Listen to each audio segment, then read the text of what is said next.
do you think that he asks from Ukraine? I think they want their own. You know, we gotta get to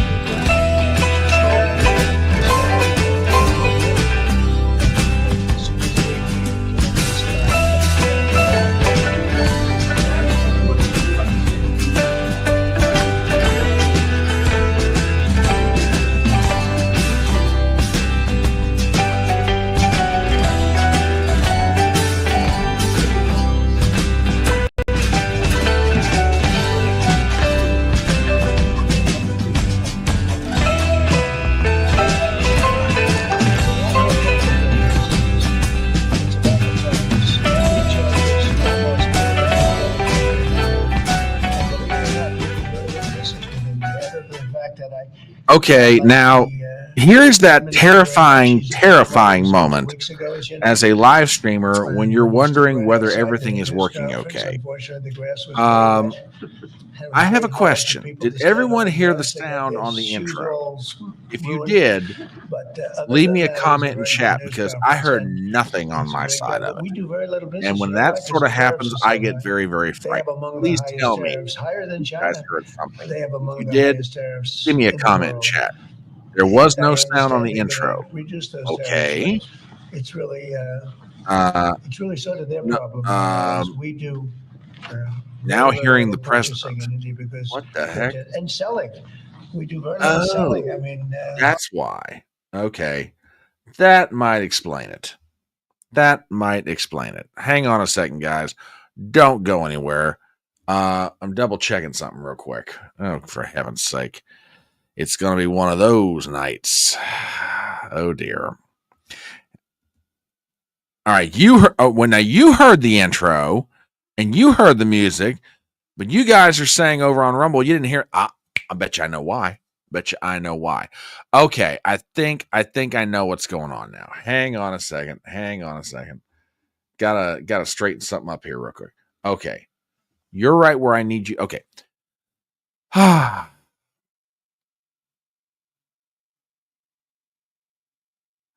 Oh, okay. Well, that's true too.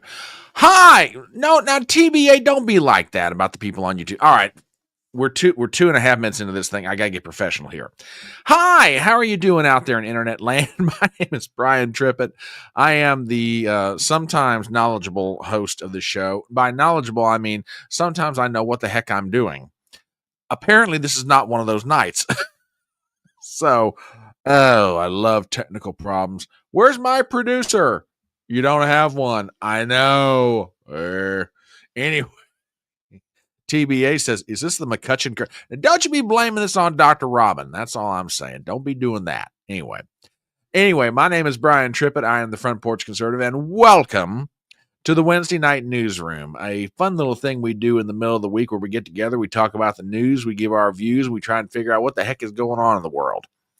Normally, this is co-hosted with my good buddy Tracy Barkley. However, she's going through a patch of something right now, and she's not able to attend tonight. So you've got me. But, now don't get me wrong. Tracy being here just makes it all the better. But I think you guys will be able to suffer through and manage if I'm the one hosting this thing. Of course, after the first 2.5 minutes, I'm not so sure about that, but we'll see what happens here, okay? Anyway. We are on YouTube. She is okay. She's physically fine. She's just going through a bad patch of something. Something happened to her at the beginning of this week that I'm not going to go into, and I'm not trying to tease you guys with it. I'm just trying to respect her privacy. She'll tell you, when she's ready to tell you. But she messaged me earlier today and said, hey, I was like, don't worry about it. I got it. Just go do what you got to do. But if you guys think about it, send her some cool thoughts and prayers. She could use it right now. Yes, exactly. Prayers for Tracy. Yeah, she's going through something. And like I said, I'll just leave it to her to tell it when she's ready to do it. But anyway, we're here. We're ready to have some fun tonight. We got some things lined up, a whole list of things to talk about.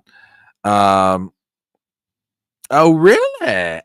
Oh, well, now what is this? It's been a good day so far. Lori Vallow Daybell was found guilty of conspiracy to commit murder of her former husband. That was 6 long years in the make. Jeez. 6 years? Oh my goodness. Zippy's in the house. How you doing, Zippy?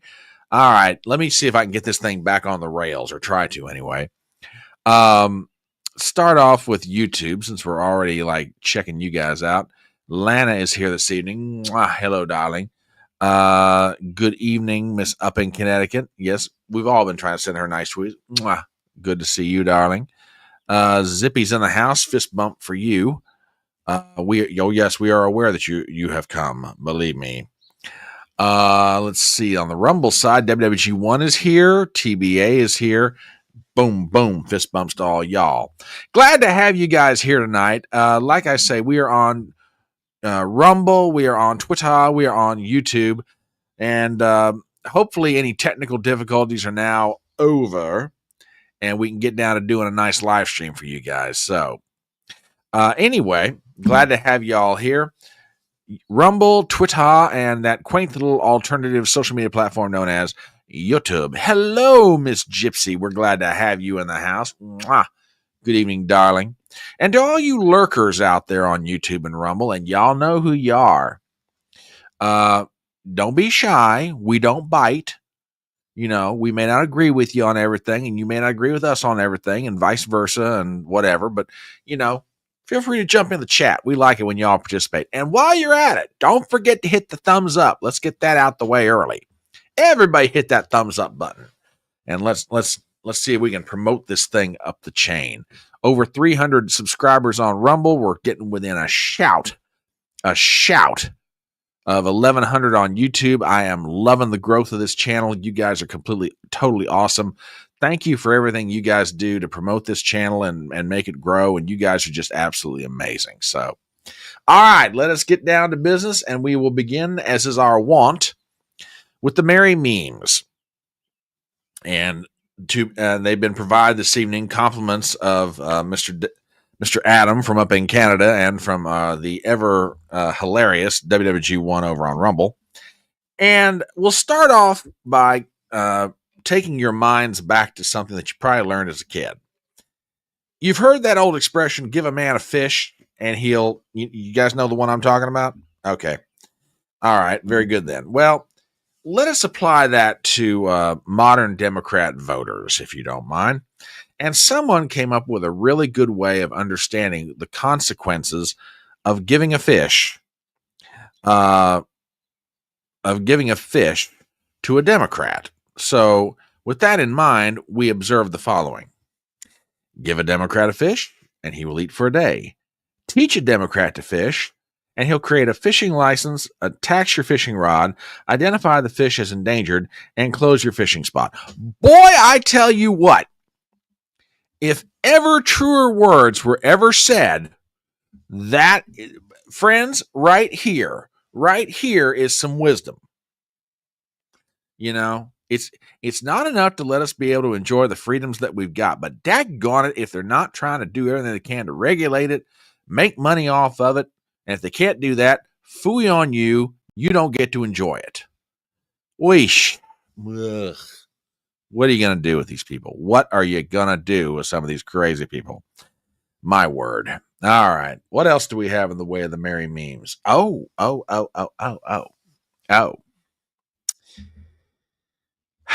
As you all know, inflation is still a problem for a lot of us. All of us, actually. But however, things are getting better depending upon what part of the economy you're looking at. Slowly but surely, this stuff's starting to wind itself down.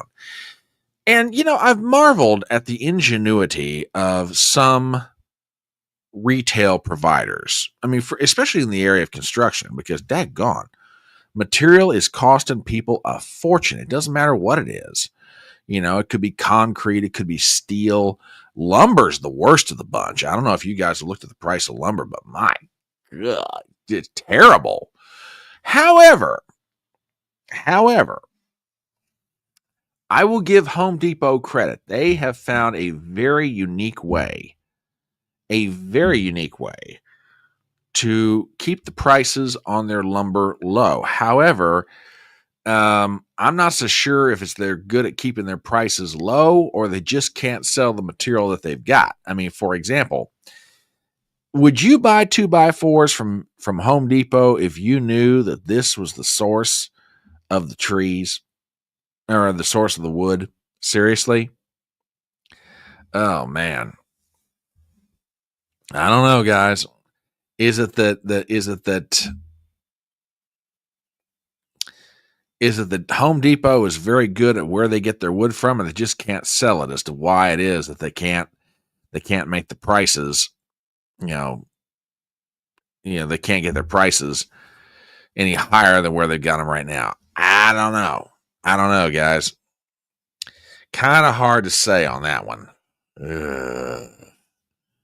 Yes. Oh, now this is true, Zippy. I'll give you that one. I will give you that one. I'll give you that. Anyway. All right. One more in the way of merry memes, although we've got some others that will be introduced later on down the line. A lot of criticism has come the way of Pam Bondi, the Attorney General of the United States, and the Director of the FBI, Kash Patel, and the Deputy Director, etc., as to why it is that certain expectations that MAGA and conservative-minded voters have don't seem to be happening in the area of justice in this country. And I get it. I mean, you don't see certain things happening, and you're like, man, can we please get this process moving forward? I mean, what the heck? Well, we may have figured out part of the problem, ladies and gentlemen. It may be the people that they've got working for them. Now, you hear me say that, and y'all are like, oh, yeah, that, and in other news, water is wet. Okay, I get it. However, I think we have found out that they've been like hiring third-party lawyers to help out the Justice Department. And I think part of the problem is the firm that they're using is not doing anything. Is not doing anything to help them out. I mean, for example, if you were getting lawyers from a firm known as Didn't Do Nothing, I don't know, man. I don't know. Now, they said, or I've heard it said that this law firm Didn't Do Nothing is mostly criminal defense, which might explain why they're pretty popular in Washington, D.C.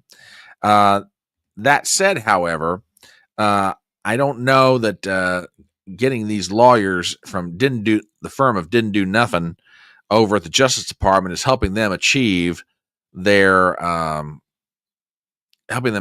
goals of trying to exact some justice on some people who ought to be exacted on. So, but that said, if you are in need of a lawyer to defend you, I personally, I'd recommend these guys. I mean, they've got a pretty good reputation. It Didn't Do Nothing. So I don't know. So there you go.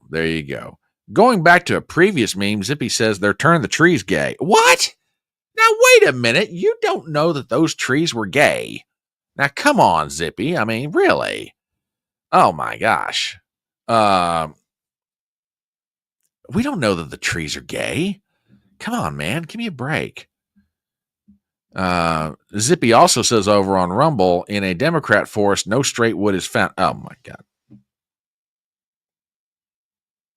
Zippy, that is awful. That is just plain awful. And let's see. Now, Gypsy says, Mark Robert screams every day. We have a limited scope of time to make waves, and Bondi is oblivious. Well, now, it's funny you make that, and I'm not saying I disagree with you, Gypsy. I'm not saying I disagree with you at all, but it's funny you bring that up because part of the reason why I put that last meme up there about the law offices of Didn't Do Nothing is I came across a clip from War Room, which is the show hosted by Stephen K. Bannon over on Real America's Voice. And I want to play this for you guys. And I'm not necessarily endorsing what's being said. I just wanted to bring it to you guys as something of an update. Okay. And now let me set this up.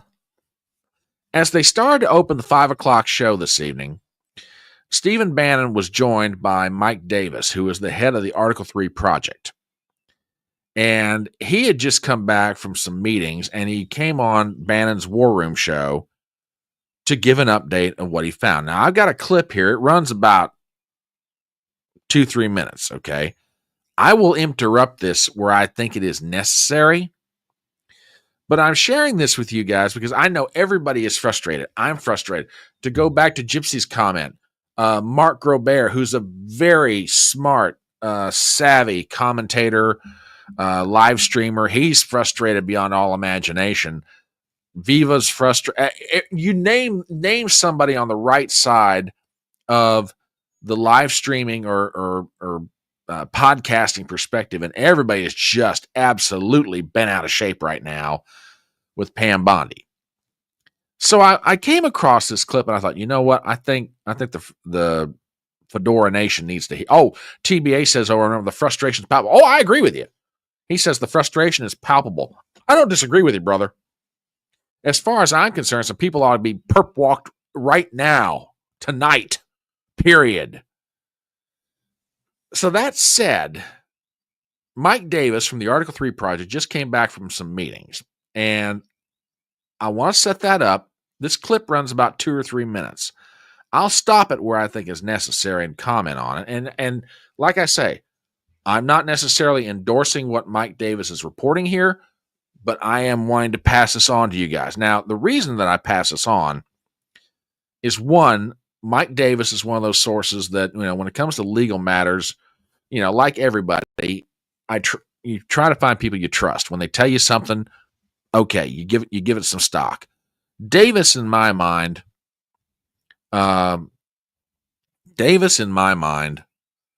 is somebody, okay, when he says something, you may not agree with him, but you ought to listen to him. So with that said, I wanted to set this up. That's the context of this clip.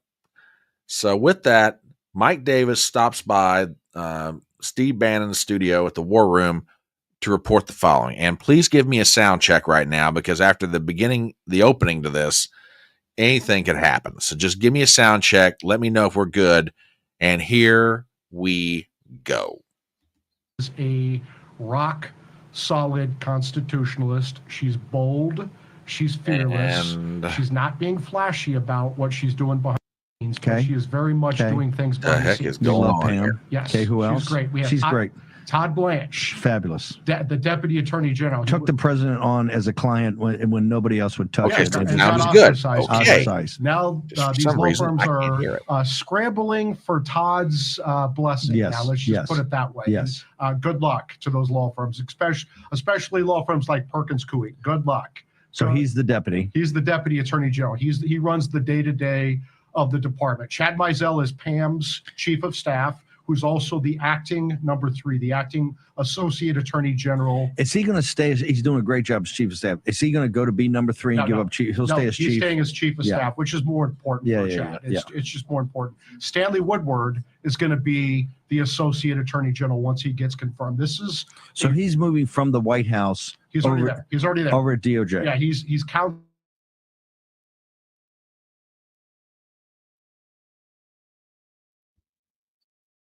Walt Nada's. Yeah. Was Stanley Woodward was Walt Nada's attorney, the co-defendant on the presidential records case. Yeah. President Trump has a rock solid team of very good lawyers who are battle tested, who are loyal to the president and his agenda. They should be. And the word is from Pam and the team is that, hey, we're not going to screw any of these things up. We don't want to hurry it. Things are happening. Stand by. Justice is definitely coming. Let me just assure the War Room posse, justice is coming, and there's going to be accountability for this unprecedented Republican lawfare, where the Biden Justice Department was politicized and weaponized. There's going to be accountability for a lot of these crimes. It takes time to build these crimes. Kash Patel is there. He's doing a hell of a good job. So is Dan Bongino, his deputy. Justice is coming. So just because we don't see it publicly does not mean it's not happening. I know it's happening. Okay, the Viceroy speaks. I think it makes people feel a lot better. Yeah. Right? Okay, I'm going to stop it right there, and I now have my sound straightened out. Okay. Now, like I say, I'm not necessarily endorsing what Davis is saying. However, I also come back to Davis is a fairly trusted source, and the guy's smart. He can tell he's got the good sense to tell when someone's BSing him and when someone's telling him the truth. Yeah, okay, I can respect that. I get it. I'm kind of like you till I see somebody getting perp walked out. You know, what you say is one thing, what you do is something else. Bongino blocked Fitton after he filed FOIAs on DOJ. How wimpy. Okay. And yes, ma'am, I saw this earlier. She's got serious ties to BLM going back in the day and not very friendly on the Second Amendment. I simply present this to y'all to pass it along. You know, like I said, I don't think Davis is the kind of guy who would get snowed. Good question. 94th day. It may very well be. Hang on a minute. 20th of January, February, March, April. Yeah, I think you're right up in Connecticut. It is the 94th day. Next week is day 100. So,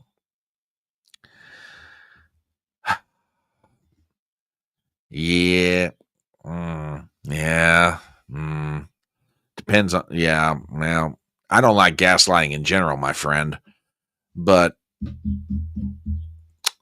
I will put that comment up. Zippy says Bondi's the state's BLM are agents of the state. Okay, fair enough. So, like I say, I don't think Mike Davis is the kind of guy who'd get snowed. So I'm just presenting it. Take it for what it's worth. Take it for what it is worth. All right. With that, let us move on to some other things in the news. I've got a few things to share tonight. We got an update on the situation in Ukraine, or maybe it's better to say Trump's efforts to try to get the war ended. And at this point, I think Trump's about ready to walk away, wash his hands of it, and walk away from the whole thing, which frankly, at this point, I'd do it. Now, the reason that I say that, well, I got to step back and explain what's going on here.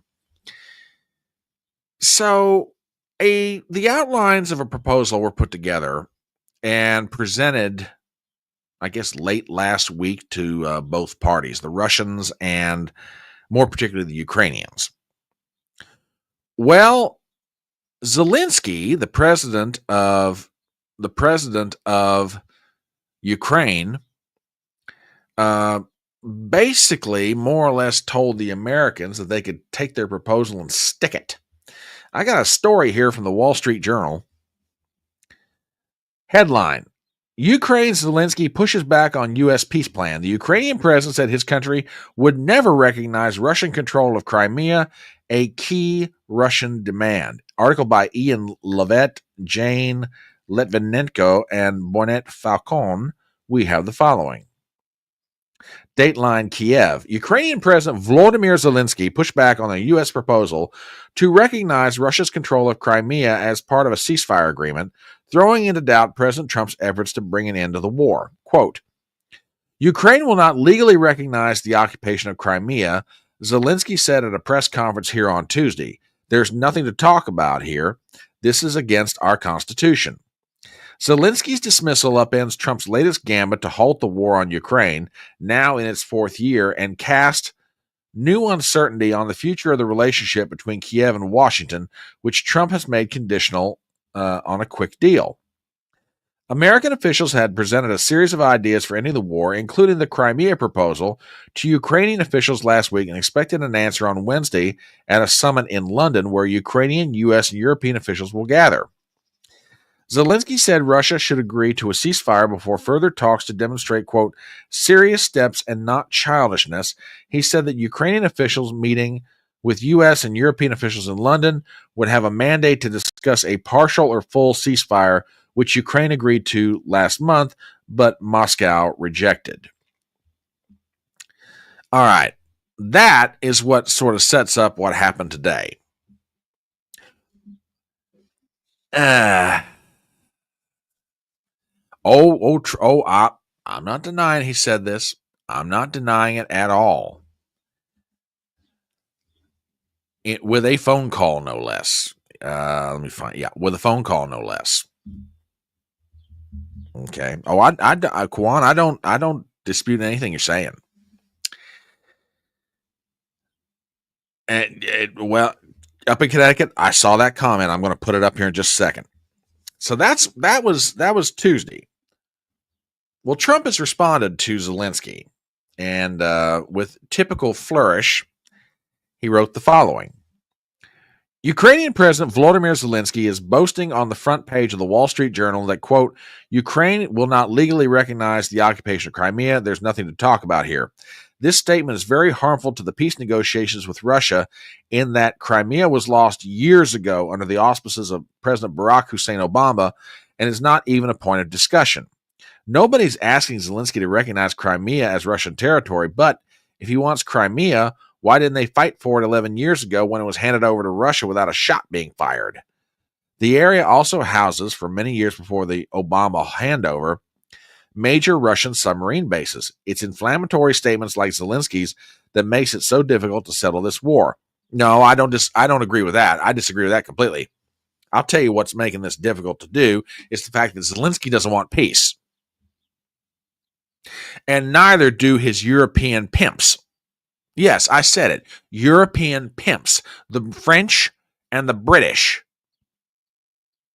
Between the three of them, Zelensky, Emmanuel Macron, the president of France, and Keir Starmer, the prime minister of Great Britain, the three of them don't want this war to end. Well, there's also another factor. Yeah, you're right. His wife does need some new threads because Lord knows those designer fashions from Paris are wearing out by now, don't you know? So I disagree with Trump here. The issue is not, Zelensky's statements. It's Zelensky's actions. But okay, fine. You know what? Under normal circumstances, I wouldn't disagree with you. The problem is they're keeping this thing going. They're not serious about this. If they were serious about this, trying to get peace, they could have worked to bring this thing to an end a long time ago. Or maybe it's better to say they could have not talked Zelensky into keeping it going, which we can go back and revisit that if everybody wants to. But anyway, back to Trump's statement that he issued today on Truth Social. He has nothing to boast about. The situation for Ukraine is dire. He can have peace or he can fight for another 3 years before losing the whole country. I have nothing to do with Russia, but have much more to do with wanting to save, on average, 5,000 Russian and Ukrainian soldiers a week who are dying for no reason whatsoever. The statement made by Zelensky today will do nothing but prolong the killing field, and nobody wants that. We are very close to a deal, but the man with no cards to play should now finally get it done. I look forward to being able to help Ukraine and Russia get out of this complete and total mess that would never have started if I were president. Well, okay. So there's Trump's response to it. And we're going to talk about all this here in just a second. Okay. Well, then J.D. Vance chimed in, and you know what? I don't disagree with a word he said on this. So with that, I'm going to play you a clip. Runs about a minute. And this is Vance as he's traveling around Asia right now. So with that, here we go. We've issued a very explicit proposal to both the Russians and the Ukrainians, and it's time for them to either say yes or for the United States to walk away from this process. We've engaged in an extraordinary amount of diplomacy, of on-the-ground work. We've really tried to understand things from the perspective of both the Ukrainians and the Russians. What do Ukrainians care the most about? What do the Russians care the most about? And I think that we've put together a very fair proposal. We're going to see if the Europeans, the Russians, and the Ukrainians are ultimately able to get this thing over the finish line. Again, I feel pretty optimistic about it. I think everybody has been negotiating in good faith, but it's now time, I think, to take, if not the final step, one of the final steps, which is at a broad level, the party saying, we're going to stop the killing, we're going to freeze the territorial lines at some level close to where they are today, and we're going to actually put in place the kind of long-term diplomatic settlement that hopefully will lead to long-term peace. Okay, I said I didn't disagree with a word of it. I take that back. I disagree with one part of it. No, I don't think that that everybody's negotiating in good faith. Who's he going to visit next? Why, Reuben? What are you referring to, my friend? I have no idea of what you speak. What are you getting at, sir? And by the way, prayers to you and your family, my friend, and good to have you here tonight. Good to have you here indeed. But I know it's not of what you speaketh. I tell you what, Zippy with a super chat. Thank you very much, sir. Much appreciated. And he also says Europe needs to stop trying to build their fiefdoms up and unify. Trying to start war sacrifices bits of Europe is not going to end well for them. Oh, I agree with that wholeheartedly, my friend. I agree with that wholeheartedly. JD, I'm going to give you a piece of advice. I'm going to give you and the Donald a piece of advice. Just cut bait. Walk away from it, dude. The Russians might want to end this. And then again, if they did end it right now, they're going to be in way better shape than the Ukrainians are. But I'm going to I'm telling you guys right now, JD, Donald, just cut bait. The Ukrainians do not want peace. And I want to go back. Yeah. Trump should have pulled everything in January 2017. If not then he should have definitely pulled everything in January 2025. Just cut them off. And that goes to another piece of advice. As far as I'm concerned anyway, just cut them off. Look, the only reason the Ukrainians are able to keep this thing going is at some level, either money we've already appropriated, weapons we've already appropriated, whatever else is still in the pipeline. They still got weapons, okay? As far as I'm concerned, anything left in the pipeline, turn around with it. Send it, take it back. Just cut them off. Cut them off from intelligence, cut them off from weapons, cut them off from money, cut them off from everything. But what about the Europeans? Okay, let's go back to Kawan's point. Who gives a F what the French and the British think? Hey, if the British and the French want to keep this thing going, or they think that they can beat the Russians, you guys finance it. I mean, I have, this right here would definitely do it. This right here would just end it almost probably in 72 hours. You cut off Starlink in Ukraine, the Ukrainians are done. I mean, that would be even worse than Trump cutting off the money and the weapons. TBA over on Rumble says the Ukraine war is big ass money laundering operation. Oh, brother, you ain't getting any argument from me.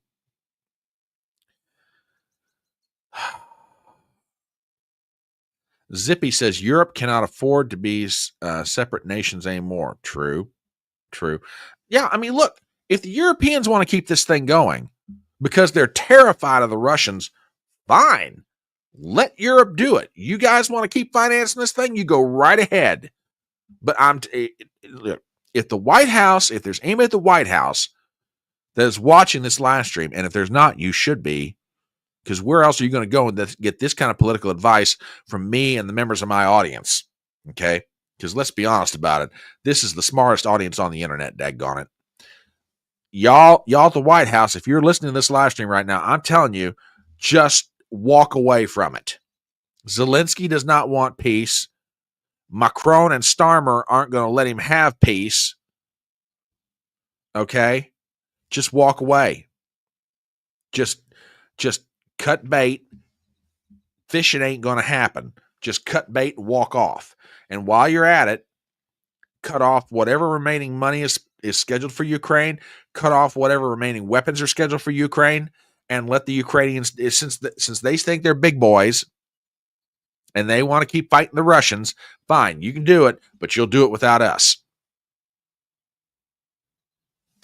I think it was it up in Connecticut that said that the wife needs new clothes. Yeah, I agree with that, and I also agree with Lana.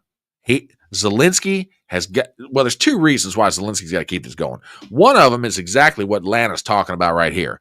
Zelensky's got to have the cash and the perks to go with it. The other reason Zelensky's got to keep this thing going is if this war ends, he's done. He's definitely out of the presidency. I mean, according to depending on which pollster you listen to on European politics, this guy's got an approval rating that's in the toilet. Okay, his own people don't like him, and understandably so. He's got to keep this thing going. Number one, to stay politically alive, and number two, perhaps practically alive. He's got to keep this thing going. Okay. TBA says Zelensky's done whether the war ends or not. Well, you may be right, brother. You may be absolutely right.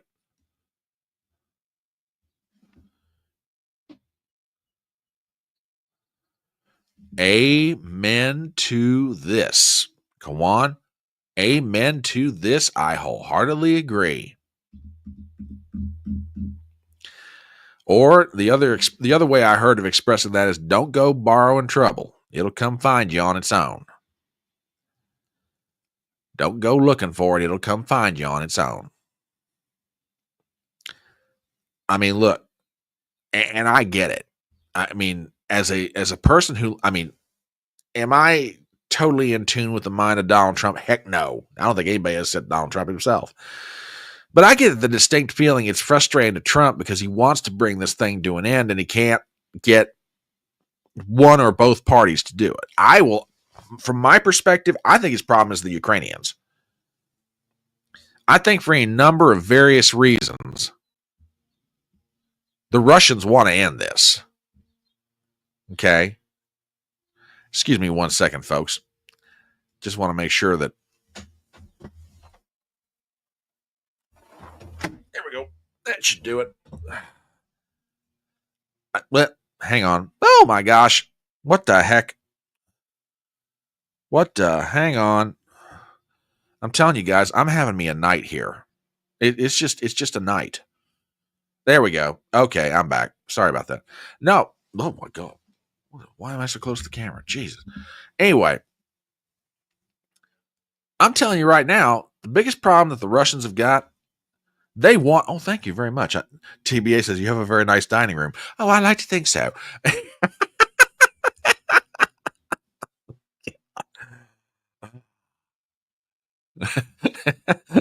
WWG was. Now I know what your dining room table looks like. Well, you know. God, I'm telling you guys, I'm having me a night here. It's just, this is awful. Just awful. Anyway. Well, now there's a reason for that. If I actually did this outside, the ambient noise would be so bad, I don't think anybody could hear me. But anyway.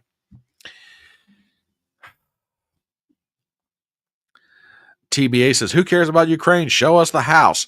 Maybe one of these days, TBA, I'll give you a tour. But anyway. Guys, and I say that again, this is to anybody in Washington, D.C. at the White House that's listening to me. Just cut bait. You're not gonna get Zelensky to agree to a peace deal.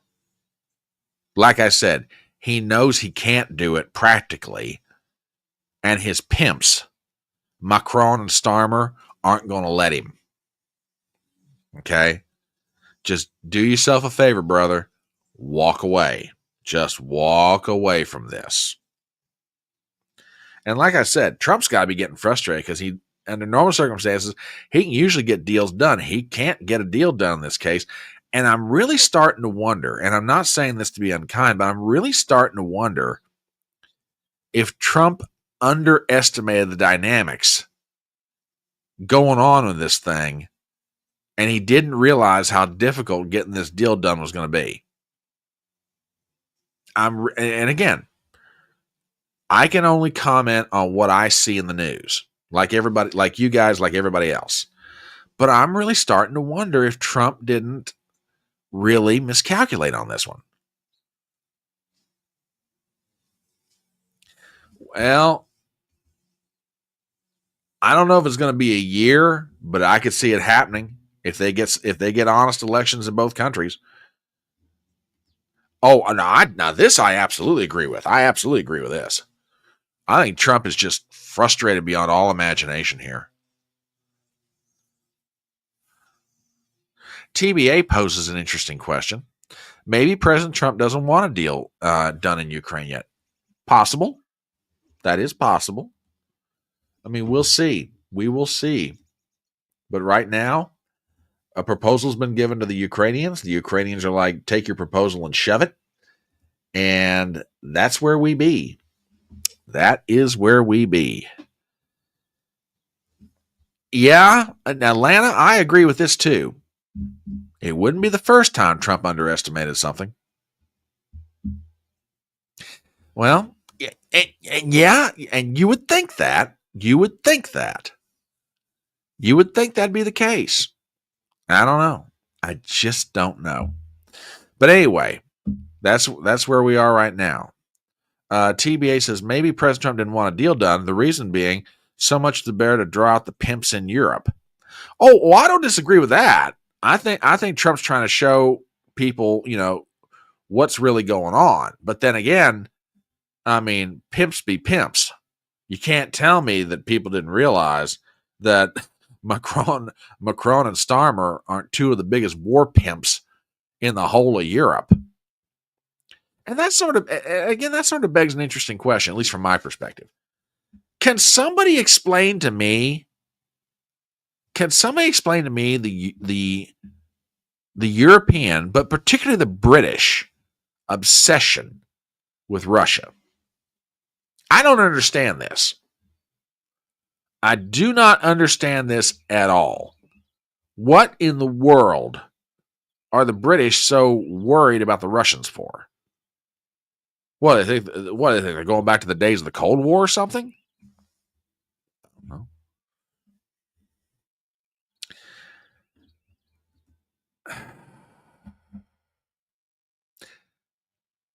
Maybe.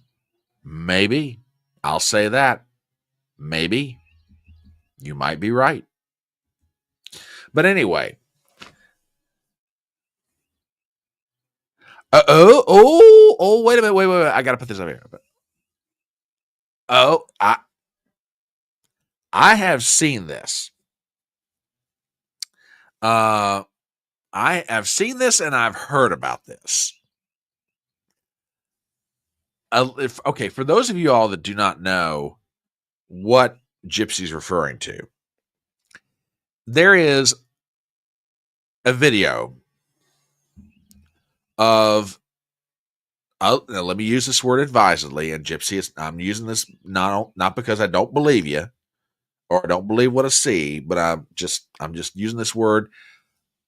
There is a video of allegedly Keir Starmer kissing a gentleman outside the door of a house. Starmer's married to a lady. Make of that what you will.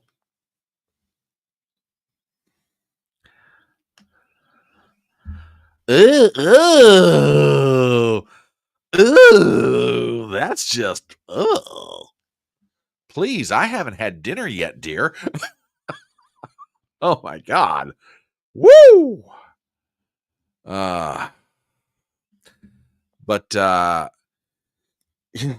So, yeah. Oh boy. Precedent is the entrenched, i.e. the entrenched is hell to change. Oh, ain't that the truth, brother? Ain't that the truth?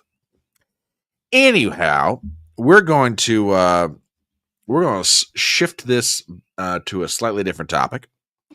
But before we do, I'm going to do a real quick commercial for the channel, so y'all bear with me for 1 second. If you have happened by this mess of a live stream tonight, and I am not going to lie, this is one of those nights when the gremlins all came out and they have messed up everything in my live stream, from the intros to the videos to the everything else. First of all, we are normally not this bad off technologically speaking. Second of all, if you're feeling sorry for the poor fellow who's trying to negotiate all this, well, let me introduce myself. I'm the poor fellow. My name is Brian Tripp, and I'm the Front Porch Conservative.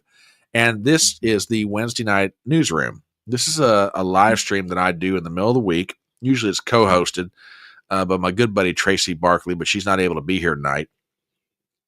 And we get together and we hang out. We talk about headlines in the news, and we kind of give our take on the whole thing and get some feedback from our wonderful audience known as Fedora Nation. And, we just kind of like get some steam out of our system. So if that is your cup of tea or your brand of whiskey or your flavor of vodka, well, pull yourself up a chair, pour yourself something, and sit down with us and hang out for a little while. And while you're at it, why don't you do the following? Subscribe to my channel. I've got a channel on YouTube and I got a channel on Rumble. And I would really genuinely appreciate it if you would help us grow this little thing that we're doing here into something big and beautiful.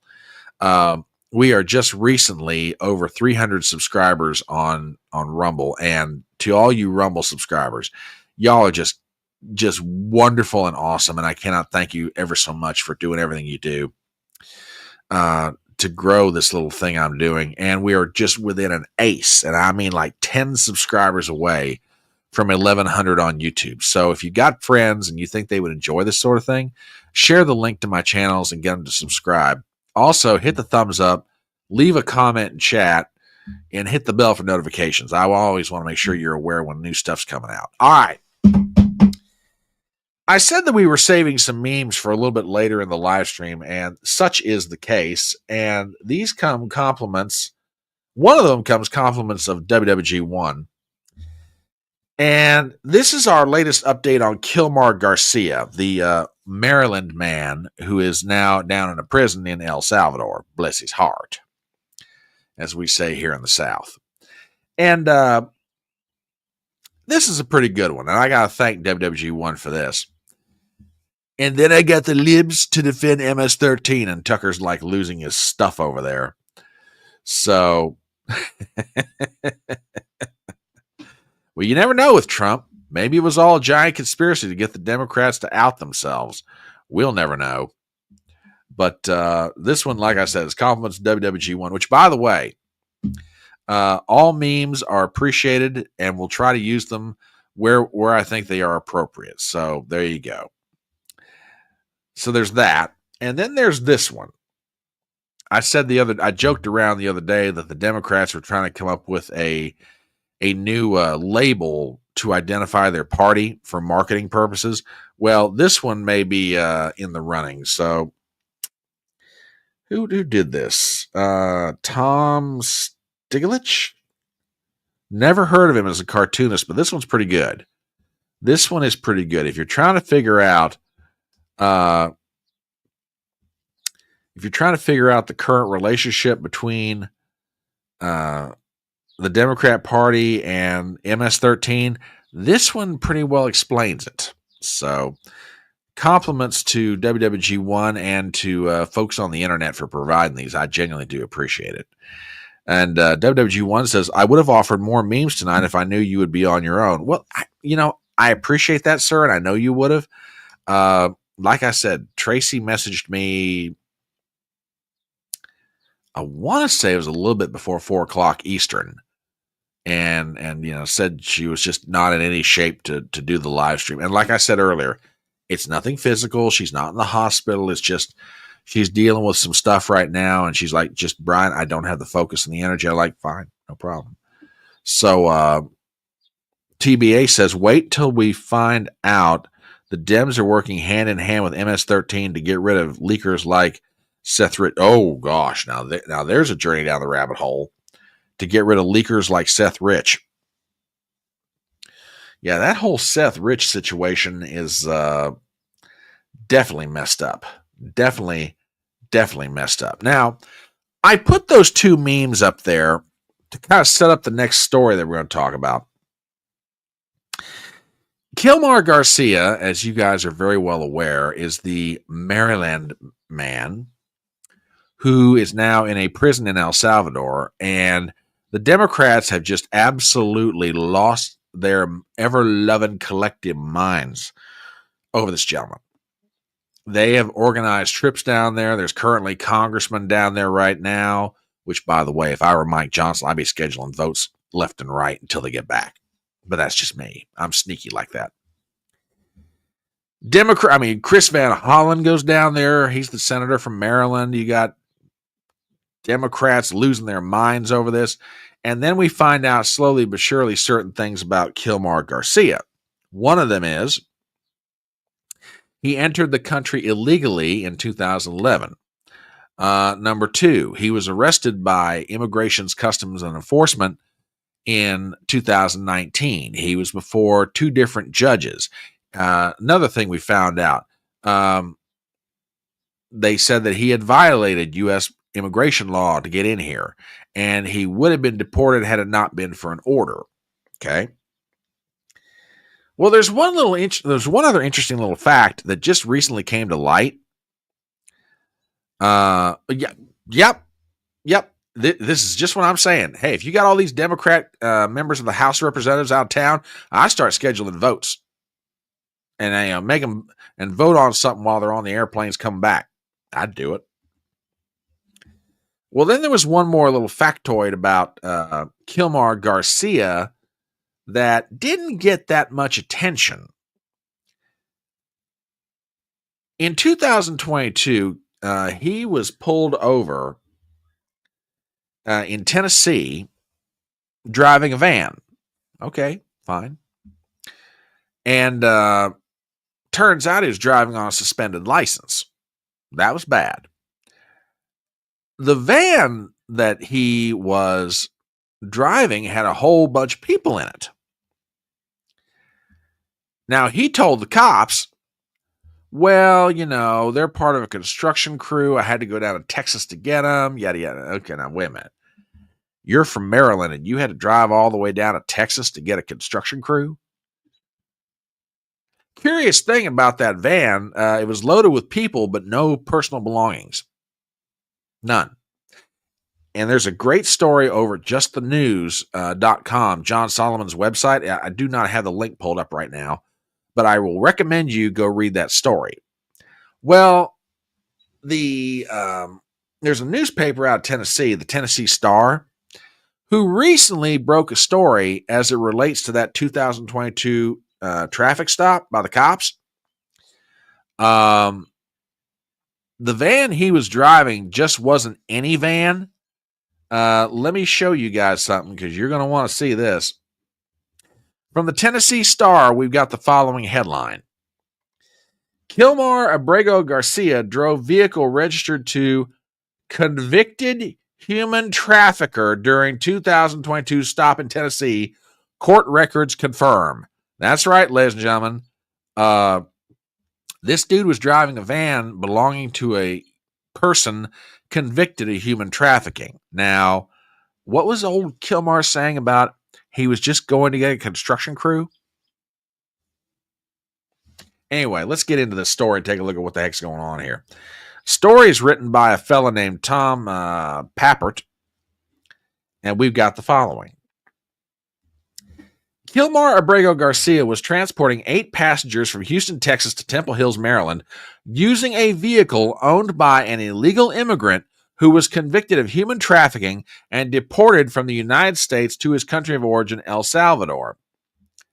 Less than 1 week after the Tennessee Star reported that Abrego Garcia was stopped by the Tennessee Highway Patrol in late 2022 and released at the instruction of the Biden-era FBI despite being suspected of human trafficking, transporting 9 passengers, and operating the vehicle without a license, Just the News reported that Abrego Garcia was driving a vehicle registered to Jose Ramon Hernandez Reyes.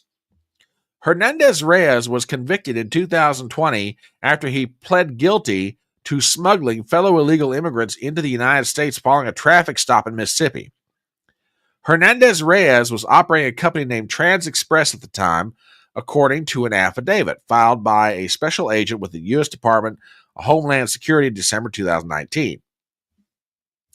It was revealed that Hernandez Reyes was traveling with 8 people in the vehicle, the same number as Abrego Garcia, and that he advertised the business on newspaper and social media.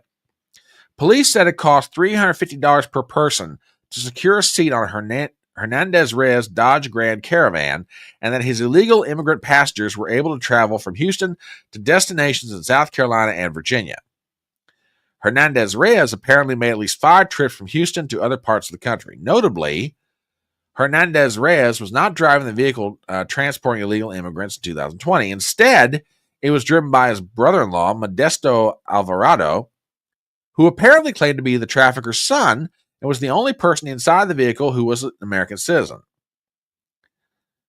Sentence report obtained by the Star confirmed Hernandez-Reyes pled guilty to conspiring to transport illegal immigrants. He was imprisoned for 18 months and then remanded to the custody of the U.S. Immigration Customs Enforcement and banned from ever re-entering the country for 3 years as part of the terms of his release. The latest information about the vehicle operated by Abrego Garcia and the crimes committed by its owner come after the Star obtained the 2019 withholding of removal order in the Salvadoran immigration case, revealing the judge actually barred him from being deported to Guatemala. Oh yeah, by the way, all the Democrats, screaming about, hey, you can't take him out of here, Kilmar Garcia. He had a no deportation order on him. He had a no deportation order to Guatemala, not his country of origin, El Salvador. Yeah, that just came out in the past day or so. Everybody's been misreading that withholding of deportation order, because Democrats been screaming to high heaven, you can't deport him back to El Salvador. There's an order that says you can't do it. No, actually the order says you can't deport him to Guatemala. It didn't say anything about El Salvador. Anyway, back to the rest of this article. It additionally comes as the Tennessee Department of Safety and Homeland Security slow walks 2 open records requests filed by the Star, which seek body-worn camera and dashboard video from the Tennessee Highway Patrol stop of Abrego Garcia, as well as any other reports generated as a result of this incident. Well. Mr. Simple Family Man from Maryland, Mr. Kilmar Abrego Garcia, is transporting illegal immigrants in a vehicle that had already been tagged for doing the same thing with a different driver. A vehicle that's owned by a man who pled guilty to smuggling illegal immigrants into this country.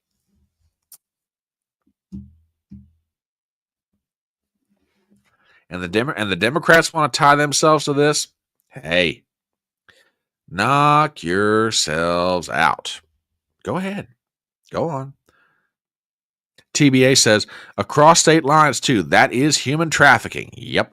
Oh, I agree. That thought ran through my head when I read that part.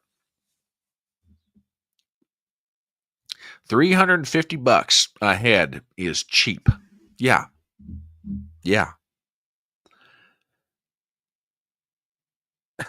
There's a line from the movie The Fugitive. And the scene, and if you guys have ever seen the movie, you'll know what I'm talking about. Tommy Lee Jones and who plays the role of Sam Gerard in the movie, the U.S. Marshal, and some of his fellow marshals are interviewing a one-armed man at his apartment where Richard Kimball, played by Harrison Ford, had broken into.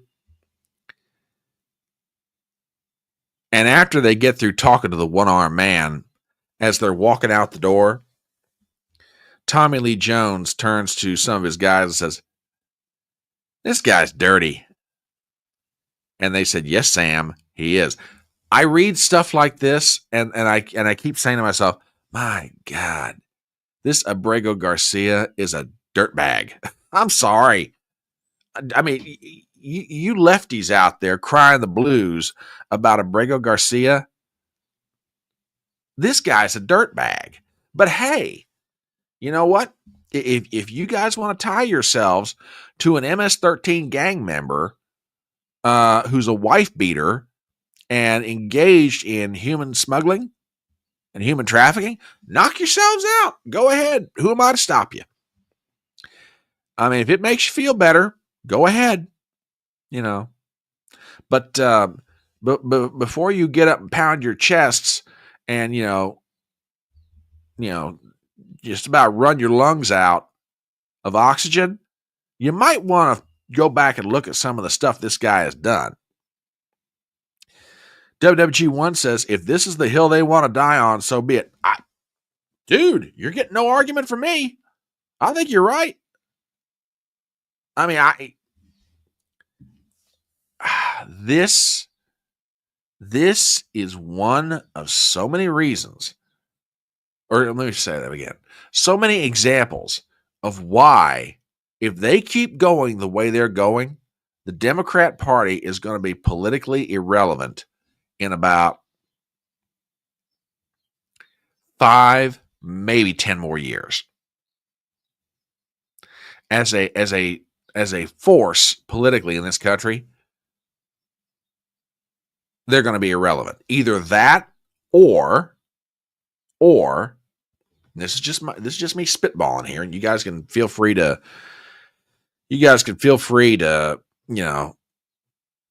to disagree with me. Either they're not going to be relevant, or we're headed for an absolute schism of the Democrat Party. They're going to just be torn asunder. I saw something today. Matter of fact, I bet you I can find it real fast. Hang on a second. Yeah, I bet you I can put my hands on this real quick. There was an interview that was done recently between a podcaster and Rahm Emanuel. Yeah, here it is. I just found it. Okay. Podcaster's name is Jennifer Welch. And I'm going to play you part of this. Okay. Because I think this just kind of, Rahm Emanuel. Stop it. Gremlin? Stop that.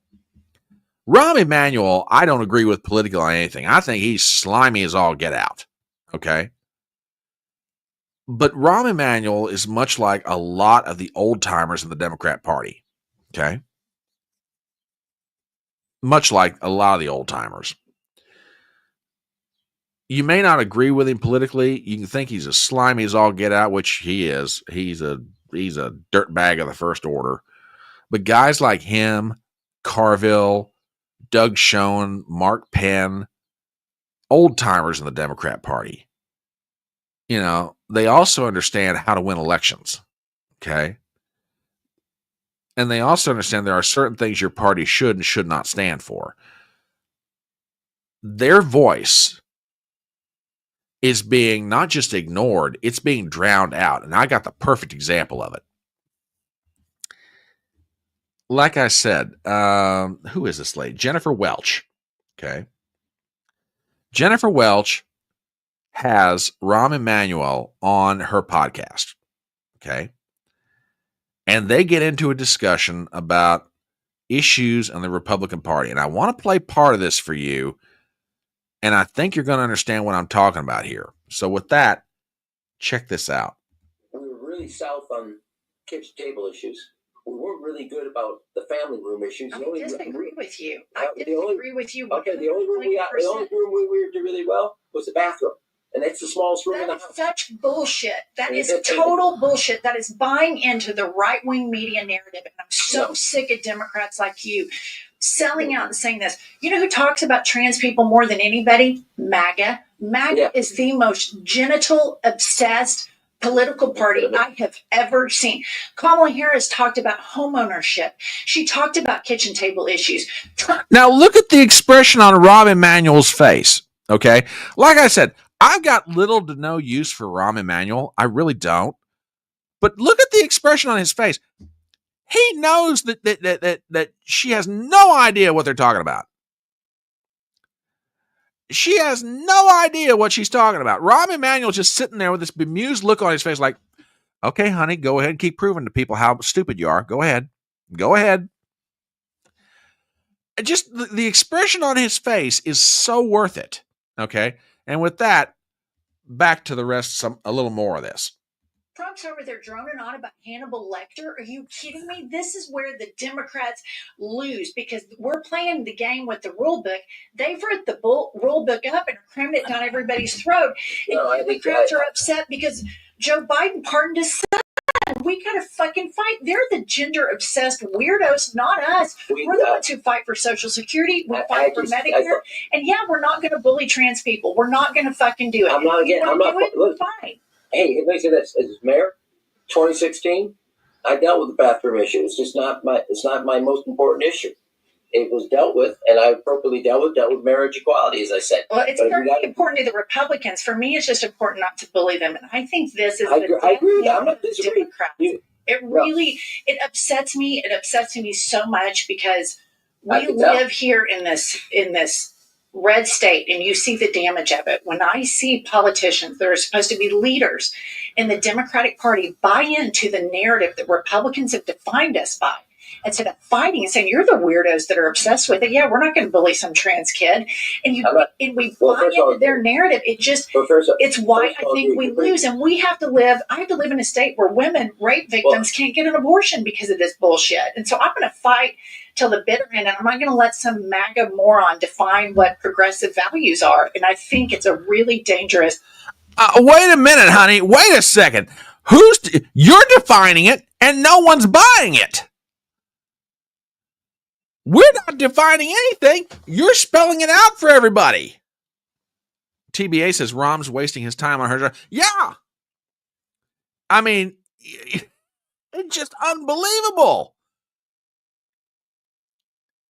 I mean, you know, if people like this woman, if people like this Jennifer Welch want to die on this hill, oh yeah, absolutely.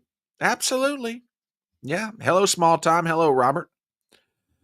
I mean, they can't understand why they keep losing elections. I don't know. Have you ever stopped to think that you're wrong? Have you ever stopped to think that you're embracing a whole bunch of issues that most Americans don't agree with you on? You talk about the rule book being ripped up and being shoved down your throat. Your party ripped up the rule book. Your party ripped up the rule book that said you do not prosecute your political opponents. Okay? Your party is the one that ripped up the rule book that said there are certain things you do and do not go after. Okay? Don't give me that it's all the we're the ones that are obsessed with genitalia. Excuse me, we're not the ones hosting, pride parades and, grown-ass men are out there flaunting whatever they've got in front of kids. Thank you very much. Oh, now don't get me wrong. There are people on the right side of the political aisle, right being directional, on the right side of the political aisle whose hands can be just as dirty or are dirtier than some Democrats. I'm not saying there's a whole bunch of, choir boys and choir girls over here. Okay. But we're not the ones doing this. You guys are. And then when you lose elections, you cannot figure out why. And you got an old timer like Rahm Emanuel. I shouldn't call him an old timer, but you know what I'm talking about. This guy's been around the block politically. Okay. When he's trying to tell you, get off of this stuff, and you're not listening to him, and you're saying he's the coward, and he's the one who's not standing up for the issues, and he's the one who's not doing the right thing, you're not listening to people in your own party anymore. I mean, I can remember the time when guys like Rahm Emanuel, James Carville, Paul Begala, Mark Penn, Doug Schoen, all the rest of those cats, okay? They were listened to for a couple of reasons. One, they were winners. Okay, well then, time passes, new faces, fresh blood, new ideas, whatever. Then the Democrat Party starts losing, and they can't figure out the why, and then these guys try to tell them, hey, you might want, this fight who was it that mentioned this earlier? Who was it that mentioned this? Was it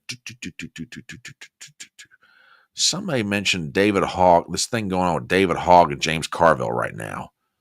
Oh God, where did I see that? I forget where it was, but anyway, I forget who it was. My apologies. Oh no, here it is. Here I found it. What did you think of that little pup David Hogg trying to talk smack? Listen, David, buddy, you don't want to go toe to toe with James Carville verbally. You do not want to go toe to toe with James Carville verbally. That old man, to borrow a line from the movie City Slickers, he craps bigger than you. Okay?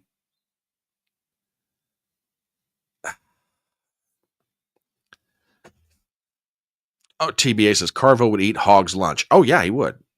He would. He would.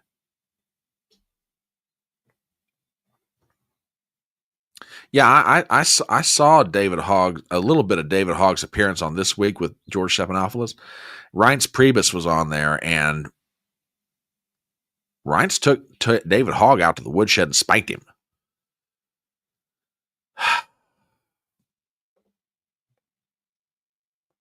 They cannot understand why they keep losing. Don't get me wrong. I'm not saying the Republicans are any better. I think the Republican establishment is just wretched.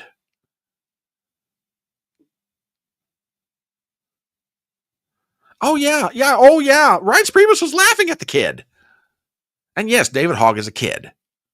Wet behind the ears, entitled, snot-nosed brat, politically, who hasn't done anything, hasn't earned anything, and now has a position of prominence and is absolutely making the members of his own party miserable. It will not shock me at all if he's removed from his position as vice chair.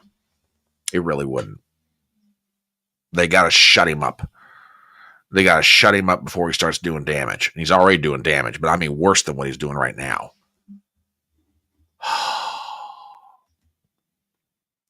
And they keep moving further and further to the left. And, you know, guys in their party who were considered liberals, by the way, and still are, they still consider themselves to be progressives and liberals. And these guys over here are trying to tell them, guys, you're going too far to the left. No one wants to listen to you anymore.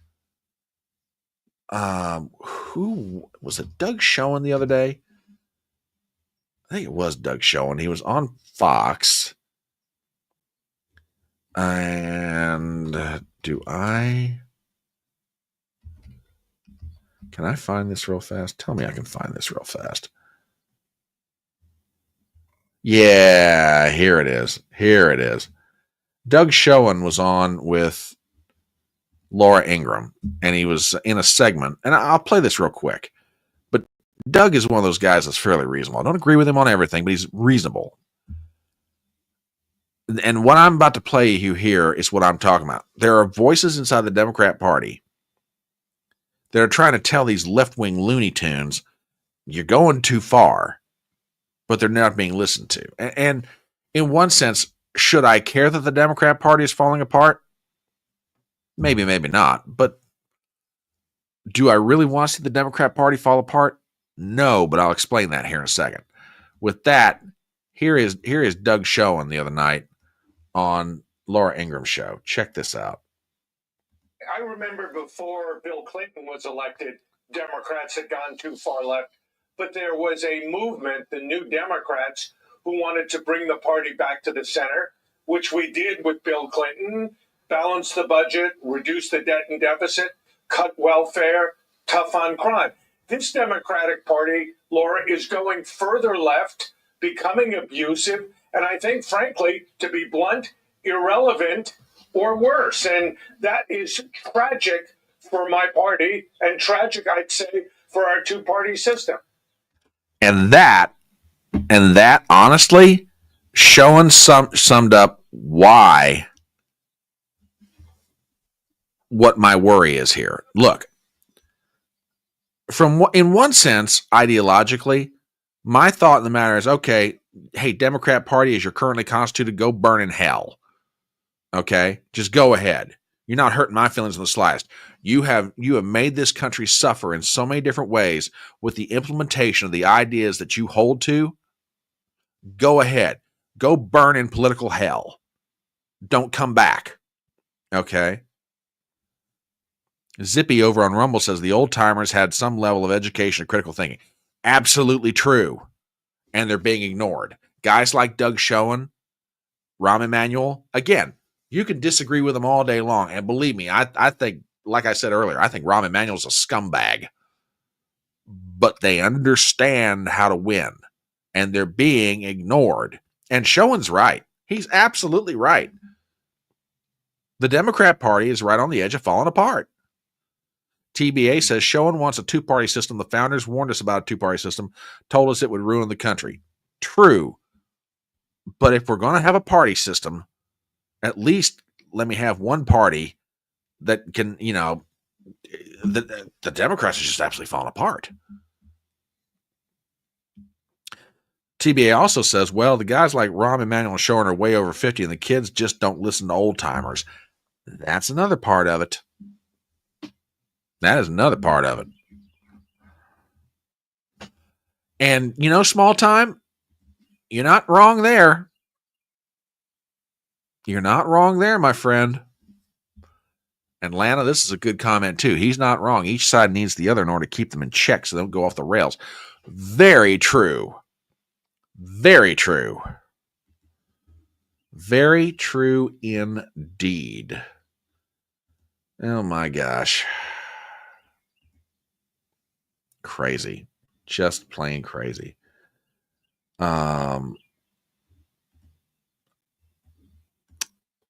Couple more stories. We'll go ahead and bring it in. By the way, to set this up, did you guys hear that Klaus Schwab has resigned as the head of the World Economic Forum? Happened the same day that Pope Francis passed away. Klaus Schwab is no longer the head of the World Economic Forum. Kind of reminds me of that line from one of the Star Wars movies when Yoda looks at Emperor Palpatine and says, "At an end is your reign, and not short enough it was." Oh, ain't that the truth? However, well, I have seen the picture of this guy, and yeah,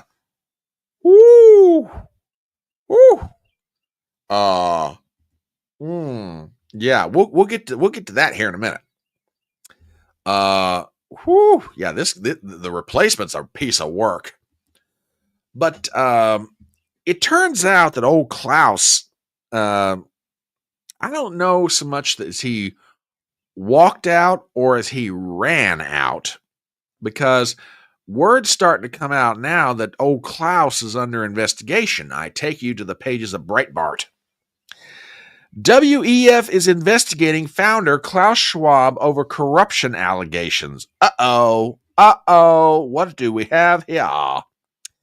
Article by Simon Kent, we have the following. World Economic Forum founder and former executive chairman Klaus Schwab is reportedly being investigated by the organization he started after a whistleblower's letter made a series of lurid allegations against the octogenarian and other family members. Alleged financial and ethical misconduct by the longtime globalist leader and his wife, all of which he denies, by the way, including alleged use of luxury property and travel, are at the crux of their claims, first made public by the Wall Street Journal. The accusatory letter also alleges the Schwab family members mix personal matters with WEF resources without proper oversight, according to the Wall Street Journal. The announcement of the probe came barely 24 hours after the erstwhile German academic stepped down with no reason given, as Breitbart reported. Schwab, 87, resigned as the chair of the WEF's Board of Trustees with immediate effect on Sunday. His departure was confirmed at an extraordinary meeting where WEF trustees discussed the fresh claims against him, as revealed in what the organization called a whistleblower letter. The trustees unanimously supported the decision to call in legal advisors. Oh, we got lawyers involved. Woo! The WEF said, quote, this decision was made after consultation with external legal counsel and in line with the forum's fiduciary responsibilities, it added. The Financial Times set out some of the issues now to be addressed. New claims come on top of others made last year, alleging Schwab presided over a toxic workplace culture where sexual harassment was not properly investigated and black and female employees were discriminated against. In March, WEF reported to sponsors that the earlier investigation, quote, did not find the forum had committed any legal violations and did not substantiate allegations of misconduct against him. Oh, my. Ew. How very interesting. Now, Kawan, this is absolutely true. Absolutely true. Yeah. Well, was he pushed out or did he go running out? That's my question. I don't know. Well, I mean, we'll find out. You may be right, brother. You may be absolutely right.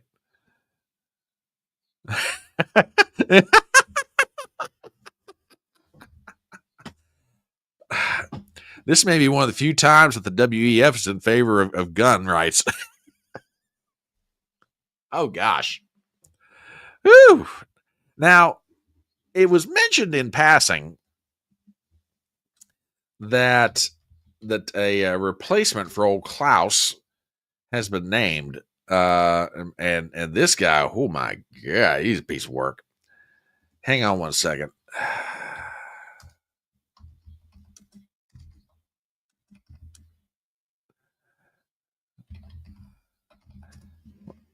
If you haven't seen a picture of this dude, oh, yeah, here he is. Here he is. Good Lord. Check this guy out. This is the new chairman of the World Economic Forum, Peter Brabeck-Letmathe, former CEO of Nestle, who famously stated in 2017, humans have no right to access free water. Take a good look, folks. This guy is Blofeld from the James Bond movies. I'm telling you, yikes! Yeah. Well, you start to wonder. Now, wait a minute. Is his face made of plastic? I don't know. If it. Can we make that bigger? All right, there we go. Yeah. You may be right, brother. Reptile. WWG1 says, looks like he is part of the Borg. Dude, you may be onto something there. You may be onto something. Yeah. TBA says Lizard Man. Yeah. This is what replaced Klaus. Now, this would make for an interesting debate.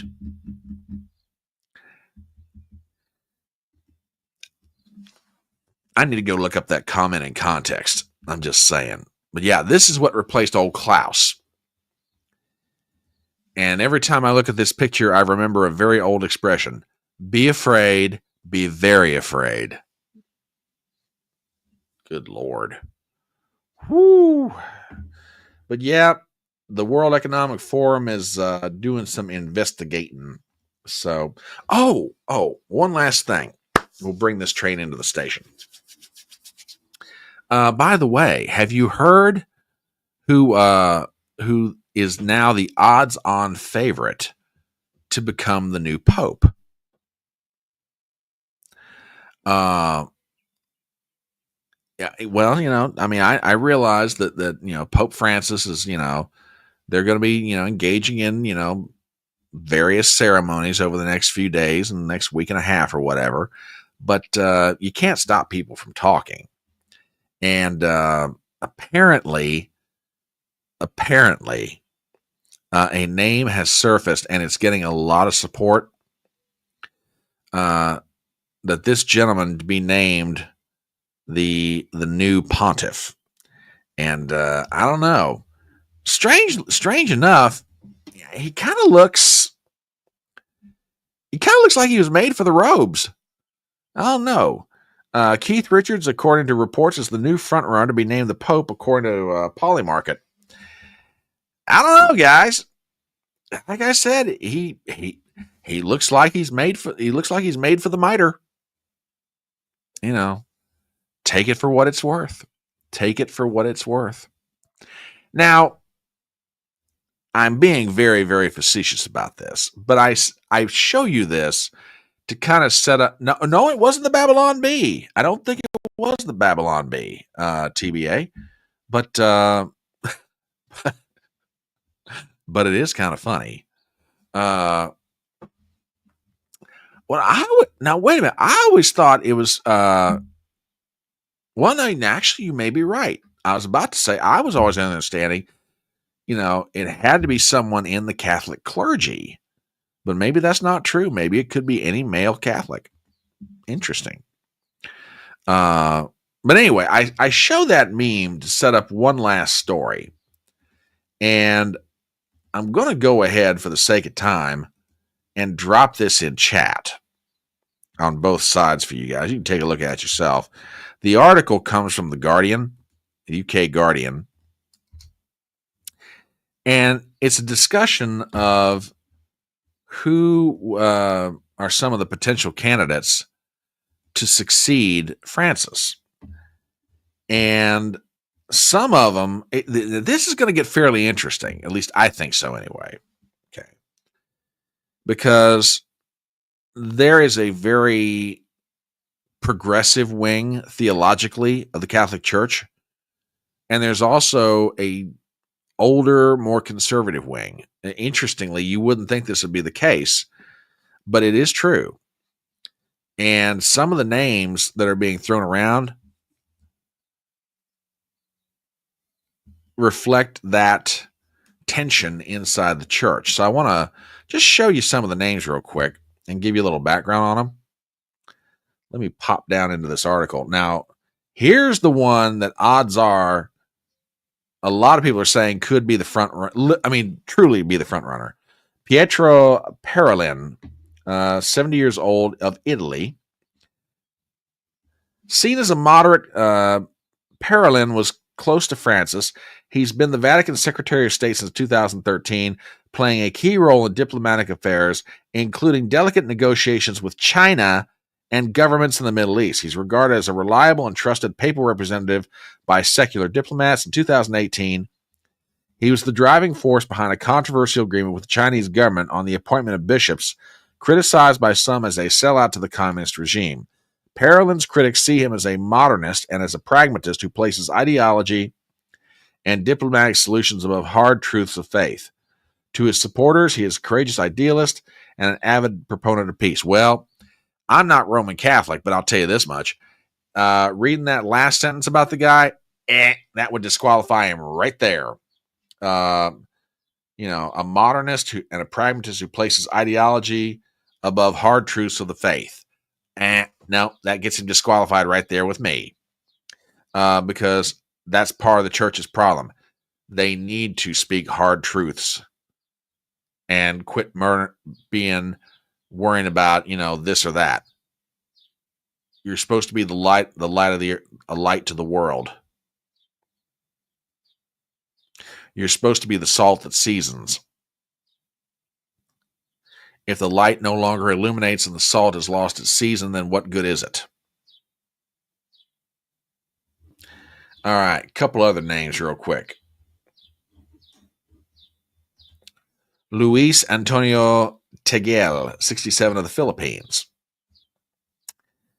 A former Archbishop of Manila and would be the first Asian pope, the region with the fastest growing Catholic population. At one time, he was considered to be Francis's preferred successor and a strong contender to continue the late pope's progressive agenda, but recently appears to have fallen out of favor. He has suggested that the Catholic Church's stance on gay and divorced couples is too harsh, but has opposed abortion rights in the Philippines. Okay. Peter Turkson of Ghana. Turkson would be the first black pope in centuries. He's been vocal on issues such as the climate crisis, poverty, and economic justice while affirming the church's traditional positions on the priesthood, marriage between a man and woman, and homosexuality. However, his views on the latter have loosened, and he has argued that laws in many African countries are too harsh. He has spoken out on corruption and human rights. Now, those are the lefties. Here are some folks on the right. Peter Erdo of Hungary. A leading conservative candidate, Erdo has been a strong advocate for traditional Catholic teaching and doctrine. He would represent a big shift away from Francis's approach. He is widely regarded as a great intellect and a man of culture. Erdo was a favorite of the late Cardinal George Pell, who believed he would restore the rule of law in the post-Francis Vatican.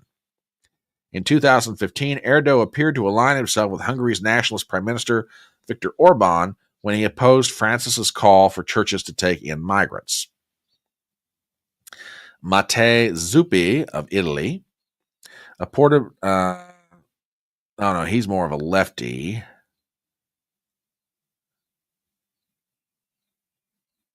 There was one more that I thought was really interesting. Yeah, here it is. Robert Sarah, 79 of Guinea. Sarah is a traditional Orthodox cardinal who at one time sought to present himself as a parallel authority to Francis, according to a Vatican Observer. In 2020, he co-authored a book with then-retired Pope Benedict defending the clerical celibacy that was seen as a challenge to Francis's authority. He has denounced gender ideology as a threat to society and has spoken out against Islamic fundamentalism. Like Turkson, he could make history as the first black pope in centuries. For people who either are Catholics themselves or followers of this process, this is going to get really interesting before it's all said and done. Hang on one second. Absolutely nothing to do with it. It's all political. Oh, there's going to be a lot of politics in this process. Believe me. Believe me. Yeah, that could very well be the case, my friend. Keep in mind, I think Francis came to the papacy, 2013? So 12 years of appointing cardinals. So a lot of those old cardinals that were put in under Pope John Paul II or Benedict, they've either passed on or they've left their office. Francis has had a lot of time to fill the college. So if a conservative does break through, it's going to be something. And something difficult, I'll say that. Anyway, let's go ahead and bring this train into the station. Want to thank you guys for being here tonight and for putting up with the gremlins that I've been dealing with as far as the technical stuff. Glad to have you guys here tonight. You have been a lively conversation. You really have. We'll be back with some more videos this week. Now, some announcements. I will be traveling this weekend, so Front Porch Brunch is postponed until next Saturday. So, no Front Porch Brunch this Saturday morning. However, some good news for next week. An old friend of the Porch is coming back. On Tuesday night, 7:30 Eastern, attorney Daniel R. Street from Louisiana is going to be here. We're going to be talking all things legal. So set your calendars for next Tuesday night, 7:30. We're going to have a session of chatting on the porch with Daniel Street, lawyer and author. He's a great guy. We locked in the date and time today. So, yeah, he's a load of fun. And, Daniel's absolutely great. So, yeah, I mean, with all this stuff that's going on legally, I was like, okay, it's time to get him back on here because I gotta get some questions answered. I really do. So yeah, Daniel's going to be here next Tuesday night, 7:30. No Front Porch Brunch this Saturday morning. But we're going to try and get some more videos out this week before I travel down the road, as it were. So in the meanwhile, you guys have a great rest of the Wednesday evening. We'll be back with some more videos this week. And in the meanwhile, you guys stay out of trouble, or try to anyway. And remember the words of that great American philosopher, Tom T. Hall, when he said, "It's faster horses, younger lovers, older whiskey, more money." Love you guys. Thank you for being here tonight. We'll catch up with you later. Hit the like button on the way out.